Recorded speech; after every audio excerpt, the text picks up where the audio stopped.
إن الحمد لله نحمده ونستعينه ونستغفره ونعوذ بالله من شرور أنفسنا ومن سيئات أعمالنا من يهده الله فلا مضل له ومن يضلل فلا هادي له أشهد أن لا إله إلا الله لا شريك له أشهد أن محمدا عبده ورسوله اللهم صل على محمد وعلى آل محمد كما صليت على آل إبراهيم إنك حميد مجيد وبارك على محمد وعلى آل محمد كما باركت على آل إبراهيم إنك حميد مجيد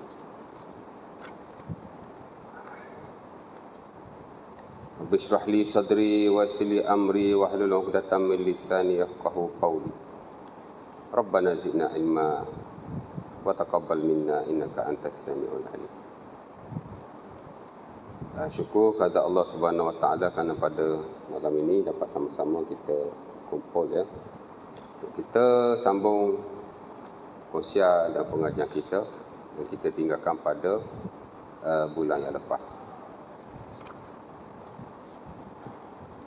Anak sengau ni masa sesama ya, tak sesama. Baru lepas operasi hidung. Last 3 weeks. Tapi sengau tak hilang-hilang lagi.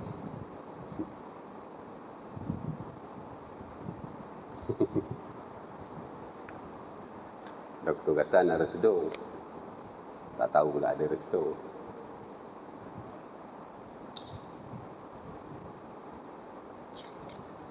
Baik. Jadi kuliah hari itu tuan-tuan, saya dah sebut tentang bab-bab yang akan kita belajar dalam fiqhu al-mu'amalah, ya. The science of human dealing. Salah satu ilmu yang saya kira mestilah dipelajari oleh orang-orang Islam supaya mereka ada sedikit idea walaupun yang basic atau fundamental berkenaan dengan harta dan pensyariatannya dalam Islam, ya.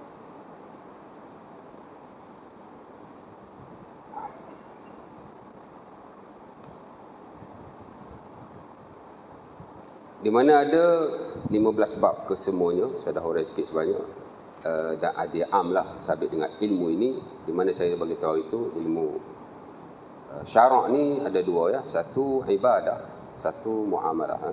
Saya dah urai dulu. Dan malam ni tuan-tuan, kita akan masuk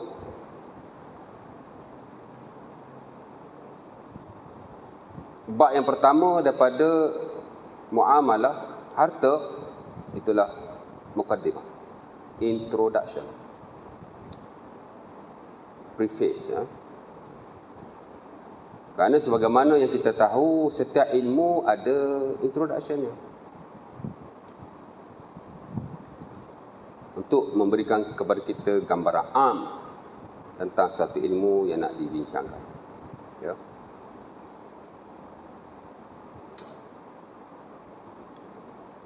Sebab itu ilmu-ilmu introduction seumpama ini disebut sebagai al-madkhal. Al-madkhal, ya. Kita dulu semasa di peringkat degree lah ya. Kebiasaannya tahun pertama kita akan belajar ilmu-ilmu al-madakhil. Ilmu-ilmu introductions. Introduction to fiqh, al-madkhal ila al-fiqh. Introduction to sirah, al-madkhal ila sirah. Introduction to tafsir, al-madkhal ila tafsir. Madkhal ni makna tempat masuk. Pintu ni disebut madkhal lah. Kita nak masuk rumah, pintu tu al-madkhal, ya. Kadang-kadang disebut sebagai muqaddimah, kadang-kadang disebut sebagai al-madkhal. Al-madkhal ni makna tempat hak mula-mula masuk, pintu, ya. Walaupun kita dah belajar di sekolah, kita bukan tak belajar fiqh di sekolah. Belajar di sekolah agama zaman saya, kita belajar Kitabul Iqna'. Kitab fiqh Syafi'i hak masyhur tu, Kitabul Iqna', karangan Al-Imam Al-Khatib Asy-Syarbini rahimahullah, syarah kepada Mata' Abi Syuja'. Kata 4, kata 5, belajar Mata' Abi Syuja'. Iqna' kan. Bukan tak belajar, tapi pergi universiti kena belajar balik. Introduction to Fiqh. Mula-mula kita terfikir juga. Ya, ialah last 25 years ago lah masa saya mula-mula masuk. Apa belajar intro balik kan? Tengok modul benda sama je. Bukan tidak sama. Ya. Di sekolah ni walaupun kita belajar banyak tahun, tapi di universiti dia lain. Dia nak open our minds. Dia nak buka dulu minda kita. Memanglah dia bagi hak basic-basic. Tapi ada banyak beza belajar di sekolah dan peringkat tinggi. Ya, ada gap.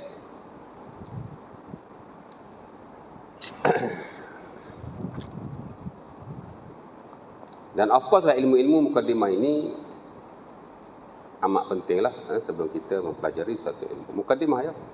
Dan dalam mukadimah ni tuan-tuan ada 6 bab yang penting lah ya. Sebenarnya ada banyak bab. Ya. Ilmu mukadimah ni satu ilmu saja. Introduction to muamalah. Satu ilmu je.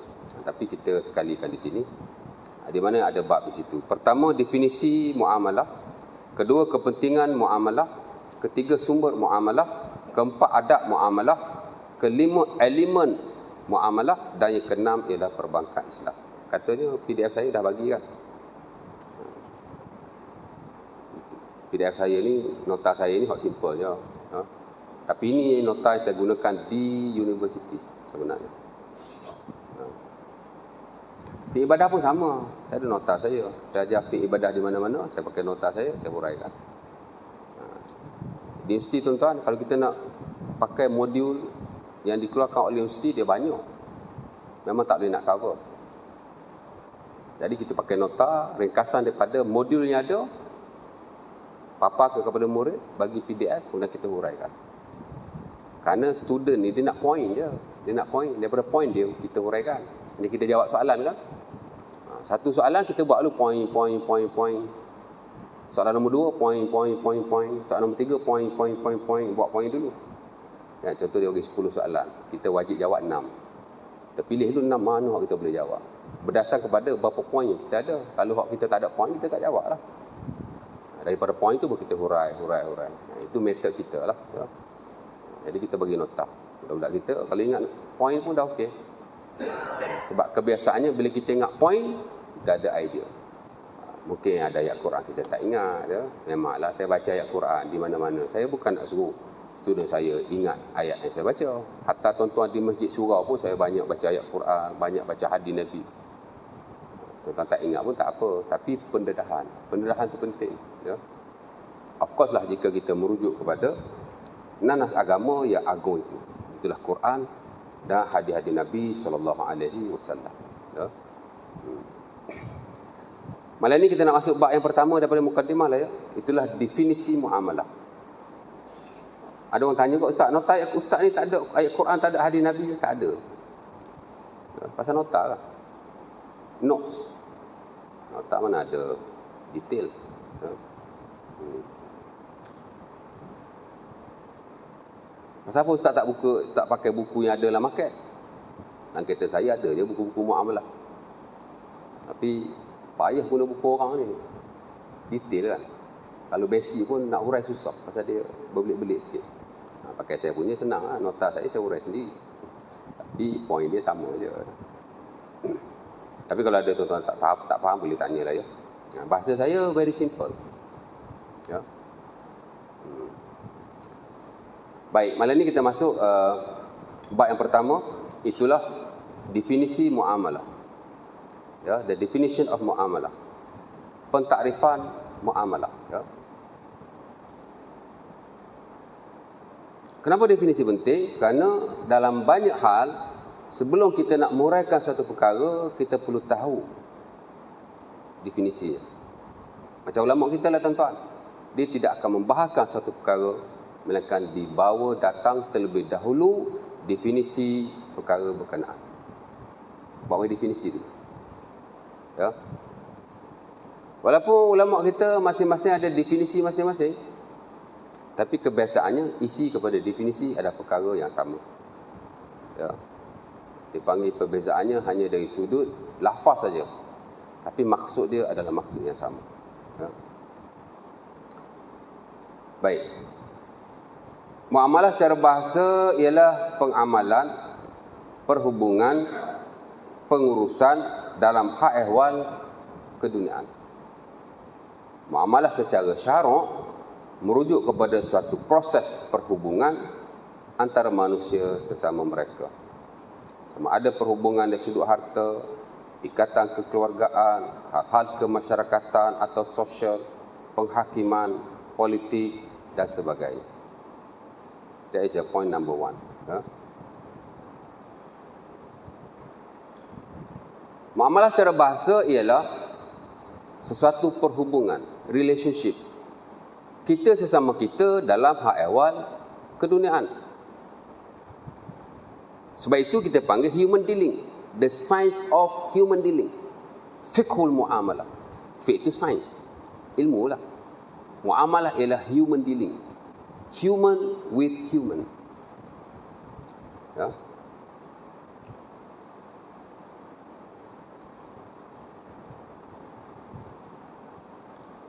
Dan of course lah hubungan manusia sama manusia ini luas. Tidak tertentu kepada hubungan dari sudut harta semata-mata.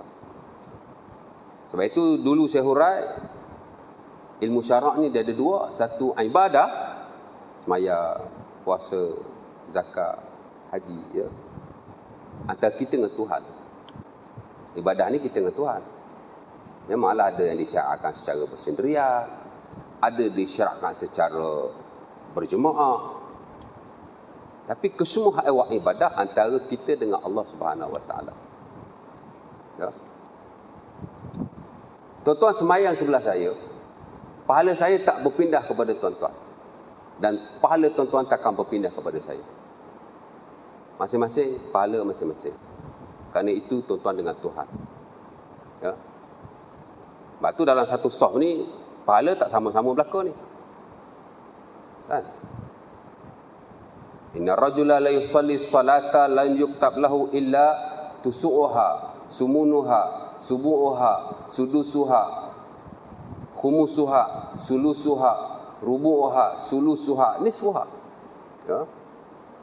Dalam hadis Al-Bahaqi daripada Ammar bin Yasir, Nabi kata seseorang itu dia solat, tapi dia tak dapat daripada solatnya, melainkan hanya 1/9 saja. Ya. Kalau semayang itu 100 markah, kita dapat 10 markah saja. Ada orang dapat 1/8, dapat 20 markah. Ada markah juga. Dia kata Allah Ta'ala bagi pahala lah. Ya. Saya yang panggil markah tu. Dalam syarat tak panggil markah. Nak bagi senang faham kan. Ada orang dapat 1/7, ada orang dapat 1/6, ada orang dapat 1/5, ada orang dapat 1/4, ada orang dapat 1/3. Lain-lain belaka ni. Daripada imam sampai makmum yang akhir sekali di belakang. Termasuk saya yang belakang tadi masbuk. Mari lewat masbuk. Kucing lah. Kucing betina tak apa. Dia tak kencing ikut dan. Yang lelaki dia kencing ikut dan. Ada anak tu. Lanjut dia punya perut tu. Mana nak pergi tu ya?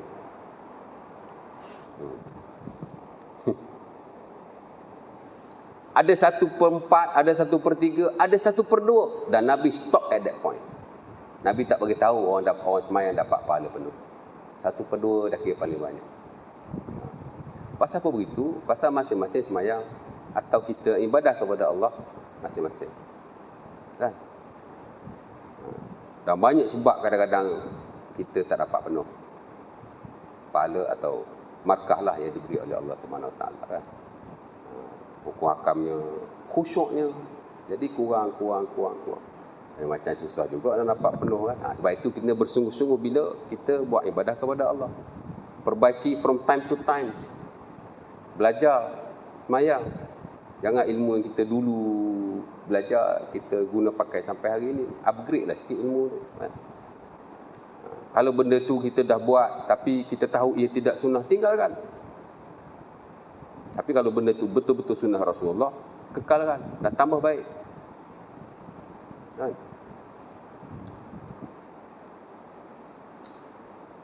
Baik. Lain daripada ibadah, semua adalah muamalah.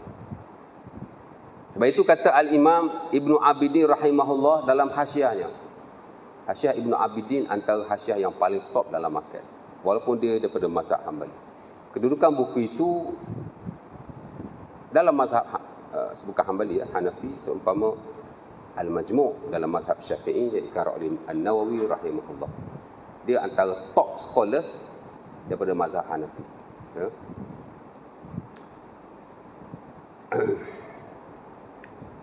Dia kata al-muamalatu aqsam. Muamalah ni dia luas.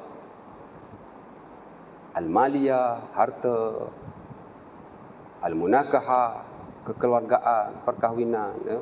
Muamalah tu. Al-mukhasamah, kehakiman, al-qada, ya. Bila kita ada masalah sesuatu perkara, kita bawa pergi ke mahkamah, itu semua muamalah, ya. Hatta as-siyasah, politik juga ada muamalah. Maksudnya selain daripada hubungan kita dengan Tuhan, other than ibadah, semua adalah muamalah, ya. Itu secara bahasa. Adapun secara syarak, muamalah merujuk kepada proses perhubungan antara manusia sesama mereka, sama ada perhubungan dari sudut harta, ikatan kekeluargaan, hak ehwal kemasyarakatan atau sosial, penghakiman, politik dan sebagainya. Itu dari sudut syarak lah. Dari sudut bahasa ni maksudnya urusan kita dengan manusia. That's it. Adapun secara syarak, urusan kita sesama manusia dalam hal-hal ehwal hak tadi. Kekeluargaan, kemasyarakatan. Yang mana ia diikat oleh nanah syarak. Ya.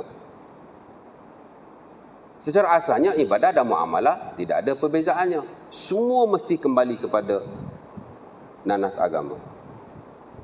Kerana itu asas pensyariatannya. Cuma beza ibadah ni dia very detail. Kerana al-aslu fil ibadah al-haram, at-tahrim ma lam yakun dalilun ala masyru'iyyatiha. Asal-asal ibadah itu haram, melainkan jika ada dalil yang mensyariatkannya. Ya. Adapun muamalah, dia tidaklah sedetail ibadah. Kerana sebahagian besar nanas bersabit dengan muamalah ialah nanas yang am, prinsip-prinsipnya. Sebab itu kaedah dalam muamalah berbeza. Terbalik. Al-aslu fil muamalah al-ibahah ma lam yakun dalilun ala tahrimiha. Ini paling basic dalam muamalah. Asal-asal muamalah itu adalah harus, melainkan jika ada dalil yang mengharamkannya. Terbalik kan? Ya. Kenapa? Kerana ibadah antara kita dengan Tuhan, dia tak boleh berkembang. Hak mana hak Nabi ajar, hak itulah yang perlu kita lakukan. Ya. Dia very fix. Nabi dulu semayang 5 waktu. Today everyone is busy. Boleh tak kita nak kurangkan waktu semayang? Bincang. Boleh ya? Tak boleh. Kerana ibadah haram. Tak boleh nak pandai-pandai. Tapi muamalah asal-asal harus. Melainkan jika ada dalil yang melarangnya. Kenapa? Kerana muamalah termasuk harta lah ya. Dia boleh berkembang dengan perkembangan manusia. Tak ada halangan. Boleh maju semaju-majunya. Buatlah apa pun.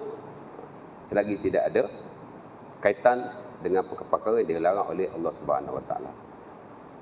Dan asas kepada larangan dalam muamalah tidak banyak. 4 je. Tak ada riba, tak ada gharar, tak ada judi, tak ada khid'ah, menipu. Asas kepada pengharaman dalam muamalah 4 benda tu ya. Di samping adalah larangan-larangan yang lain ya. Kan? Tapi hak terbesar 4 larangan. Ya, kita akan bincang secara detail selepas daripada ini ya. Ada bab dia lah ya. Nak cerita begitu ya. Muamalah dia boleh berkembang. Zaman Rasulullah SAW, bahkan before that, manusia bermuamalah sesama mereka. Of course lah, ketika mereka nak membeli satu barangan, mereka guna sistem yang lama. Kita panggil barter system. Dalam fiqh kita panggil al-muqayadah. As-sil'atu bis-sil'ah. Ya. Al-ardu bil-ardi. Barang dengan barang. Dulu Tapi hari ni masih diguna pakai lagi. Ya, saudara saya tukar kereta sama tukar kereta je. Kan? Dia wajar tukar dengan perdana kawan dia.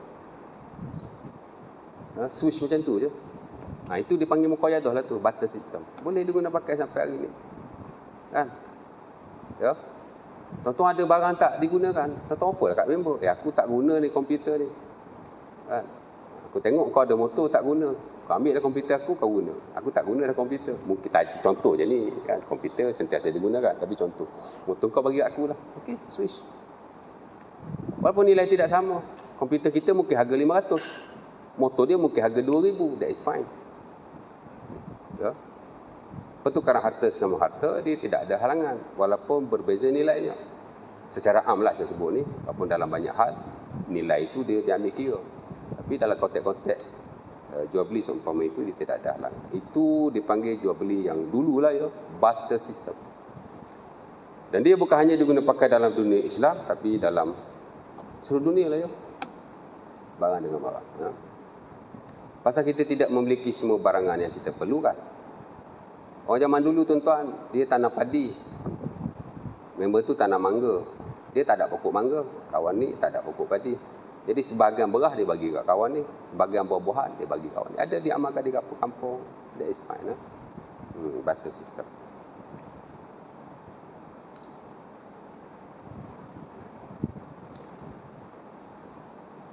Kemudian dia berkembang.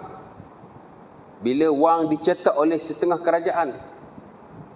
Antara kerajaan terawal yang buat duit ni ialah kerajaan Parsi dan Rom. Dia ada duit dia, dinar, darham. Hatta pada zaman Rasulullah SAW, Nabi tak cetak duit sendiri. Nabi guna duit daripada Parsi. Ya. Dinar, darham. Ya. Dinar ni duit emas lah. Darham ni duit daripada Perak. Ya. Jadi okey. Tak ada halangan. Asal-asal muamalah harus.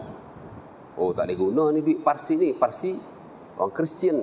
You cannot use their money. No. Tak ada larangan. Tidak, nanya tuan. Kita boleh guna ringgit Malaysia je. Pasal dikeluar oleh negara Islam. Nak guna US dollar tak boleh. Kenapa Allah Ta'ala buat ibadah, kaedah dia macam ni. Muamalah, kaedah dia macam ni. Untuk kemaslahatan manusia itu sendiri. Muamalah ni tuan-tuan, kalau dia tidak berkembang, susah kita. Sebab itu dalam muamalah, there is no mazhab. Tak ada mazhab. Hari ni, muamalah hari ni tuan. Tuan-tuan boleh download resolusi Bank Negara di internet. Walaupun dia keluarkan, setahu saya setiap tahun lah resolusi. Tapi ada di internet. Tapi tak banyak lah. Tuan-tuan boleh download. Saya ingat dalam 200 pages. Ada usi-usi tahun bila entah. Tapi before this lah ya. Tuan-tuan baca one by one tengok. Ya. Campur aduk lah. Sebahagian besar amalan kita adalah daripada mazhab Maliki, Hanafi dan Hambali. Sebahagian, ada sebahagian kecil pun takut downgrade mazhab Syafi'i pula. Tapi dia campur aduk lah, senang kan. Kerana mazhab Syafi'i dia very strict dalam muamalah. Kalau kita guna mazhab Syafi'i, kita okey lah. Perbankan lah, tak boleh buat untung. Dan bukan soal keuntungan sahaja. Bila perbankan tak boleh nak bergerak, kita pun susah. Banyak perkara-perkara yang haram dalam mazhab Syafi'i hari ini telah diamalkan. Dibenarkan oleh Bank Negara. Di peringkat legal bawahan pun dibenarkan. Perbankan pun buat. Campur aduk. Dia panggil talfiq. Talfiq ni campur mazhab lah. Tak ada mazhab dah. Campur. Ya. As long as ia membantu kehidupan kita. Ya. Dan memudahkan. Memudahkan. Contoh paling senang tuan-tuan taruh penama-penama kan. Nama KRSP, penama dalam tabung haji. Itu dipanggil hibah bersyarat. Hibah bersyarat dalam mazhab Hanafi Syafi'i haram. Hibah bersyarat ni kita bagi, tapi dia tak boleh guna duit kita. Lepas tu bila dia mati, kita pun boleh penama baru balik. Boleh pula kita bagi dia, kita bagi orang lain balik. Mazhab Syafi'i ban terus. Apa jenis hibah macam ni? Al-aid fi hibatihi kal-kalbu yaqi summa ya'udu fi qi'ihi. Ya. Dalam hadis Muslim Nabi kata daripada Ibn Abbas, kalau kita bagi, kita ambil balik, seumpama anjing muntah, Makan balik muntah dia tu. Satu perkara yang jijik, haram lah. Kan? Kita bagi kat orang nak letak syarat. Aku bagilah motor ni kat mu. Tapi mu tak boleh jual. Ada macam tu. Aku bagilah motor ni kat mu. Tapi lepas mu mati, motor ni aku dapat balik kat aku. Aku bagilah motor ni kat mu. Tapi lepas aku mati, motor ni mengenai ke anak aku balik. Oh, jadi faraid pula. Tu dalam konteks-konteks dipanggil hibah bersyarat. Ya. Tuan-tuan nak bagi harta awal-awal ke anak tuan-tuan, tuan-tuan panggil lawyer yang syariah, saya nak buat hibah bersyarat. Saya bahagikan harta ni kepada anak-anak saya, tapi saya nak syaratkan mereka tak boleh jual. That is okay. Pasal apa tuan-tuan? Pasal banyak kes, ialah orang tua ni kan, dia takut lepas dia mati, harta berebut. Ingat orang nak ikut faraid je belaka. Banyak kes faraid. Tak betul. Betul tak? Saya semua surau yang saja muamalah, semua mengadu dengan saya. Abang dapat tanah tak bagi sama saya. Ni malam tadi pun kat masjid jumpa saya. Kan? Pasal harta pusaka lah. Banyak orang tak puas hati harta pusaka ni. Alah. Saya personally, keluarga sendiri pun teruk. Ni baru-baru ni dah meninggal 5 tahun, bapaknya meninggal. Masih belum dibahagikan. Tapi hasil makan. Ada durian, ada kelapa. Ada orang tanya kita, Ustaz macam mana? Saya nak tanya. Nanti orang kata tamak pula. Tamak apa harta kita tu, tanyalah. Bapak kita mati, dia tak ada apa-apa dah. Tu kita punya, tanyalah. Nah, tanya kan masa muka pula. Ha. Tapi heran tu buat kenduri arwah tu setahun 2-3 kali. Harta bapak tak dibahagi.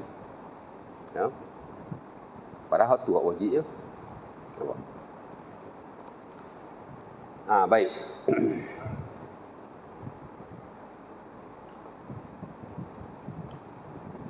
Jadi kaedah yang diletakkan ulama itu untuk kemaslahatan kita, ya. Muamalah dia boleh berkembang. Beli barang dengan duit itu normal lah. Hatta bukan hanya pada zaman Rasulullah SAW, bahkan sebelum daripada Rasulullah. Tuan-tuan baca surah Al-Kahfi every Friday. Kalau boleh jangan tinggallah surah Kahfi hari Jumaat. Ya.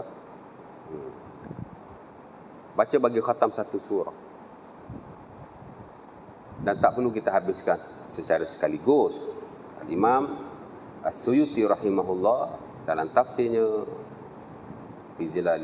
tafsir Al-Jalalain, dia ajar kita kalau nak baca, pagi baca sikit, tengah hari baca sikit, petang baca sikit, malam tadi pun baca sikit, khatamlah kan. Bukan banyak pun, ya. Kalau tak boleh nak habiskan secara sekaligus. Ia satu amalan Rasulullah SAW ajar kepada kita, khususlah untuk orang akhir zaman,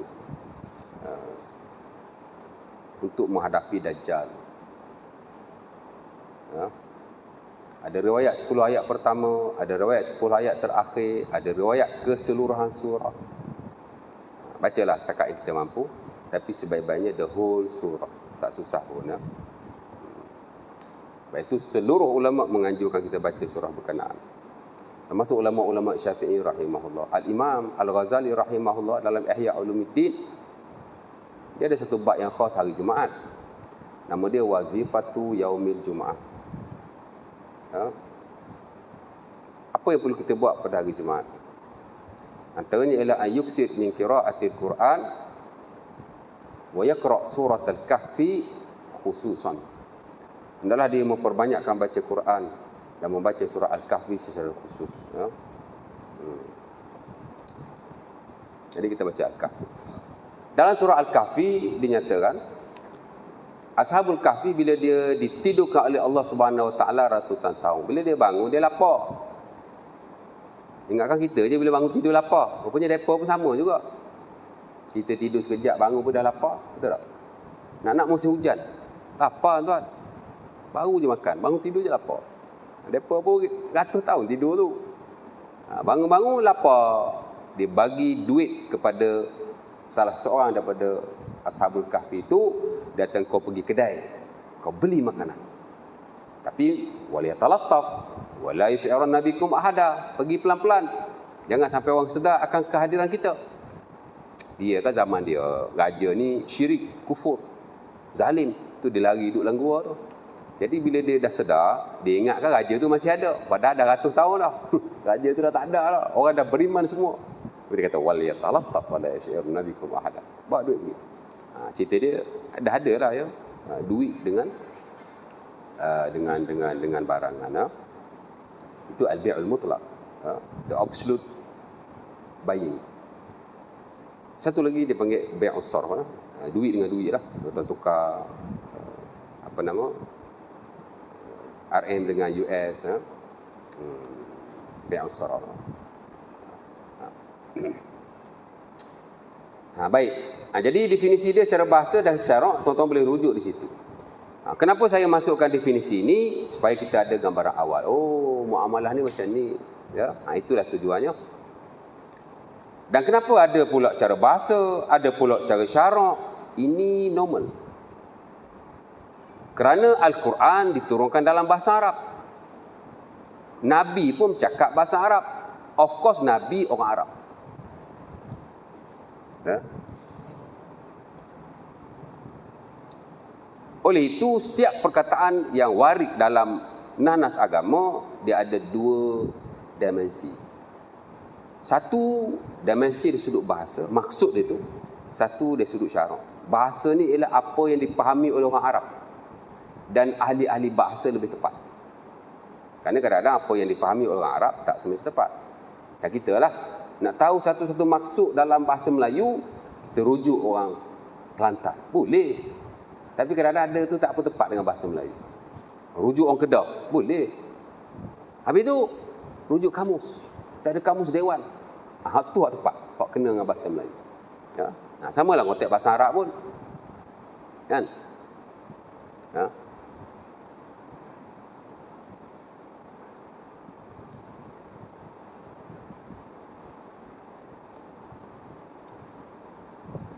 Macam kata mak kita kalau kita kata mak kita kalau dia kata bahlul kat kita tak apa, okey je. Pasal bahlul ni nama seorang wali di tanah Arab. Adalah gambar kubur dia, orang ambil gambar kan. Saya kata no. Bahlul dalam bahasa Melayu makna bodoh, makna bangang. Itu yang kita faham kan. Jangan gunalah perkataan itu. Itu nama orang Arab biarlah kan. Orang Arab pun tak guna bahlul. Kita nak guna bahlul.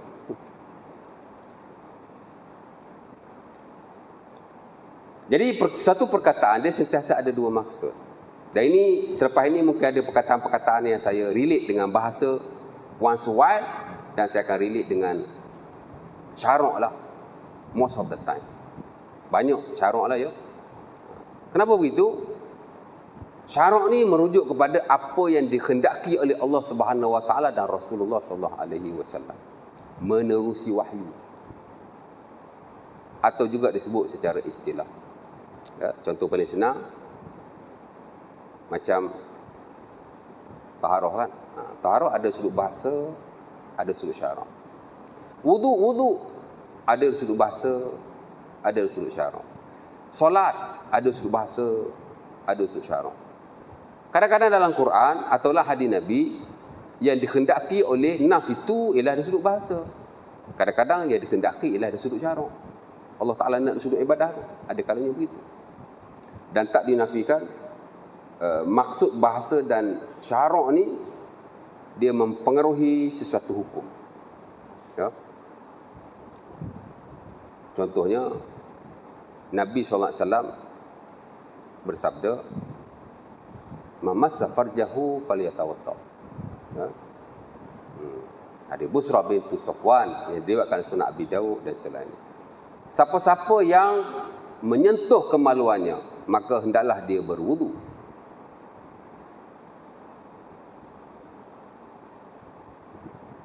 Majoriti kata berwudu di sini ialah berwudu syarak lah. Maksud dalam syarak, yang ni kena ambil wudu balik. Basuh tangan, komo, basuh hidung, basuh muka, until the end. Wudu hak betul lah. Wudu dari sudut syarak. Wudu maksud dari sisi syarak. Tapi sebahagian yang lain kata tak, wuduk di sini ialah basuh dari sudut bahasa. Basuh tangan dia kata. Al-wudu huna wudu'ul lughah, bukan wudu' syar'i. Sebab tu dia tidak mewajibkan wuduk. Kalau kita sentuh kemaluan, basuh tangan je. Umpama yang standard dalam mazhab Abu Hanifah. Mazhab Hanafi dia sentuh kemaluan tak batal. Ya. Sementara ada hadis yang lain lah daripada Talib bin Ali. Jadi kefahaman tentang sesuatu maksud dari sudut bahasa dan syarak dia mempengaruhi, ya. Allah Ta'ala sebut dalam Quran, dalam surah berapa ya? Bab zakat tu. Quran. Surah At-Taubah ayat 103. Khudh min amwalihim sadaqah tutahhiruhum biha wa tuzakkihim wa shalli alaihim. Ambillah daripada harta-harta mereka sebagai satu sedekah atau zakat. Kamu menyucikan hati-hati dan harta mereka. Wa shalli alaihim, dan solatlah ke atas mereka. Orang bagi kita zakat, lepas kita ambil zakat, angkat takbir, Allahu akbar, sembahyang. Begitu tak? Tak. Ya. Ada amir bila ambil zakat dia sembahyang? Tak ada kan? Kerana solat di situ ialah solat dari sudut bahasa yang bermaksud doa. Wa shalli alaihim, solatlah ke atas mereka, pemberi zakat, ialah solat dari sudut bahasa, yakni doa. Sebab itu amil bila dia dah bayar zakat, orang ambil kan, dia doa. Apa tidak wajib. Azan dulu lah ya. Bismillah.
Baik, itu nombor satu ya. Nombor dua, walau bagaimanapun, subjek yang akan kita pelajari ialah muamalah dari sudut harta, yang disebut sebagai fiqhul muamalah al-maliyah, the science of human wealth. Jadi muamalah ni ada banyak. Yang kita akan belajar ialah muamalah harta ya. Satu ilmu lah daripada muamalah yang ada. Pasal muamalah dia satu ilmu yang luas ya. Ya. Dan sebenarnya dia bukan hanya hubung kait kita sesama manusia. Sebenarnya muamalah ni kita dengan haiwan muamalah. Pasal Nabi ajar ya.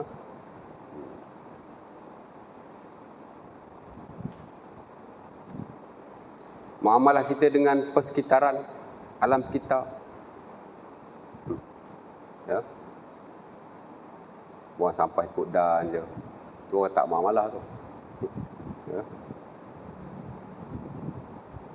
Ia berkait rapat dengan perhubungan manusia dari segi pengurusan harta benda. Management berkait dengan harta. Kerana Allah Subhanahu Wa Taala dalam Quran mengajar banyak ayat-ayat Quran tentang bagaimana nak menguruskan harta dengan baik. Ya. Bahkan ada ayat tuan-tuan, the whole page adalah ayat tentang muamalah. Ya. Tuan-tuan boleh buka dalam surah Al-Baqarah ayat 282. Allah Ta'ala ajar tentang berhutang, the whole page.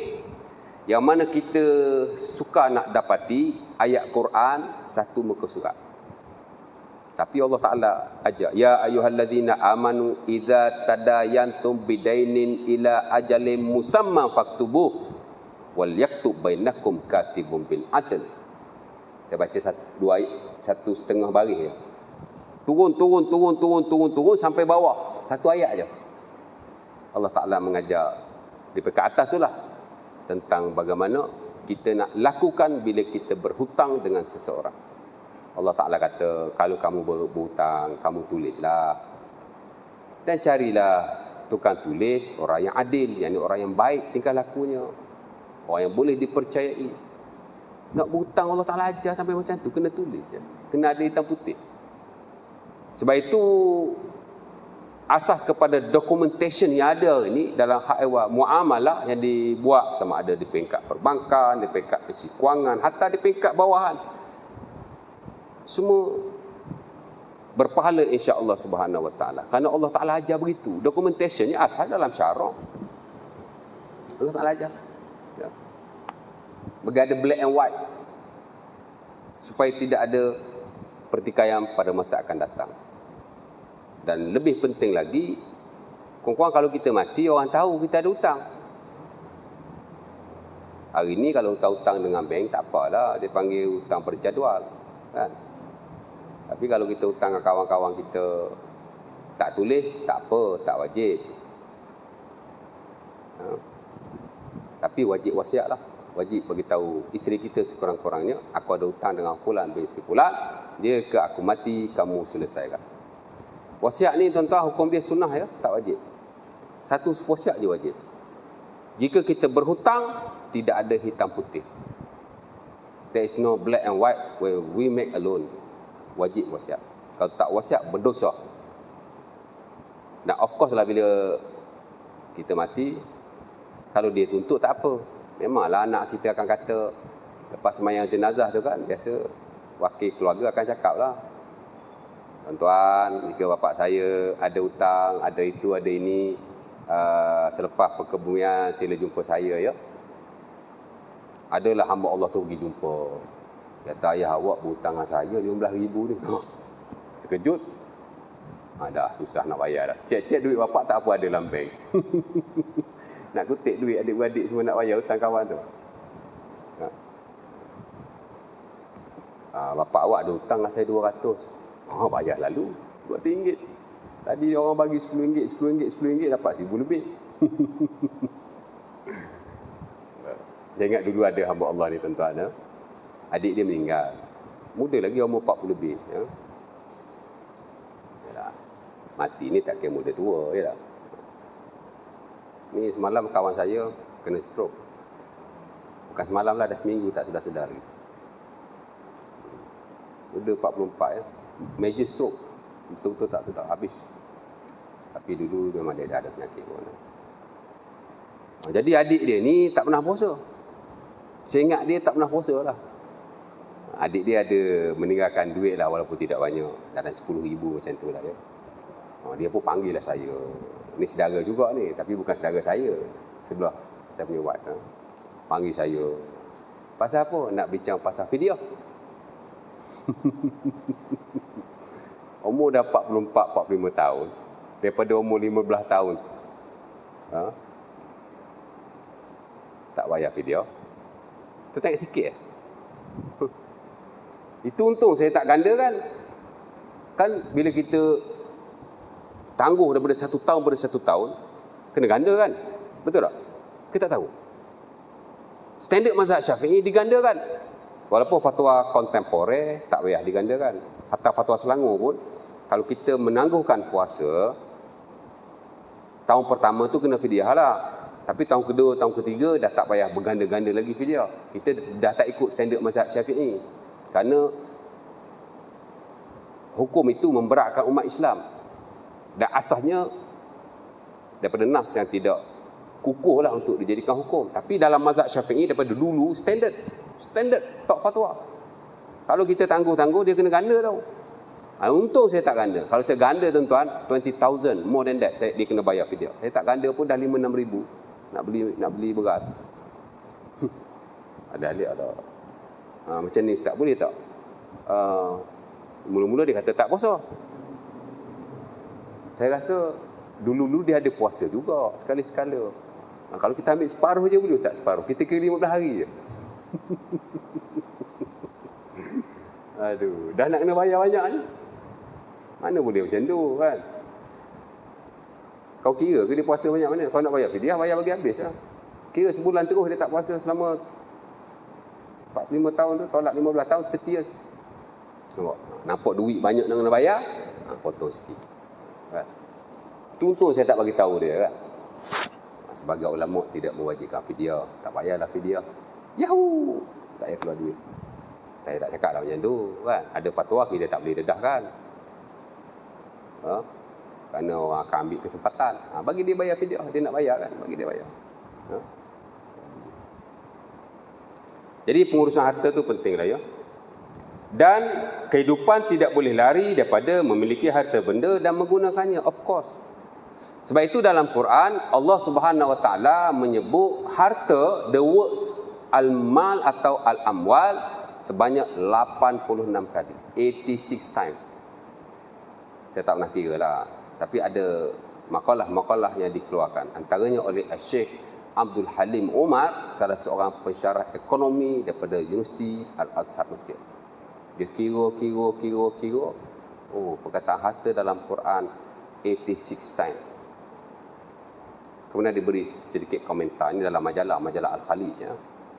Ihtamal Islam dia kata ihtamal Islam ala ilaqatil insan bil mal. Islam amat menitik berat tentang hubungan manusia dengan harta. Ya. Walil mali wazifatul hayah, dan harta ada fungsinya dalam kehidupan kita, memanglah tuan-tuan. Ya. Sebab tu Nabi ajar kita doa all the times, especially before salam boleh baca Allahumma inni a'udzubika minal kufri wal faqri wa azabil qabr. Wahai Tuhan, aku minta berlindung daripada kekufuran, kefakiran dan azab kubur. Kita tak nak fakir tuan. Ya. Tapi kita belajarlah tentang kefakiran, macam mana nak elakkan ya.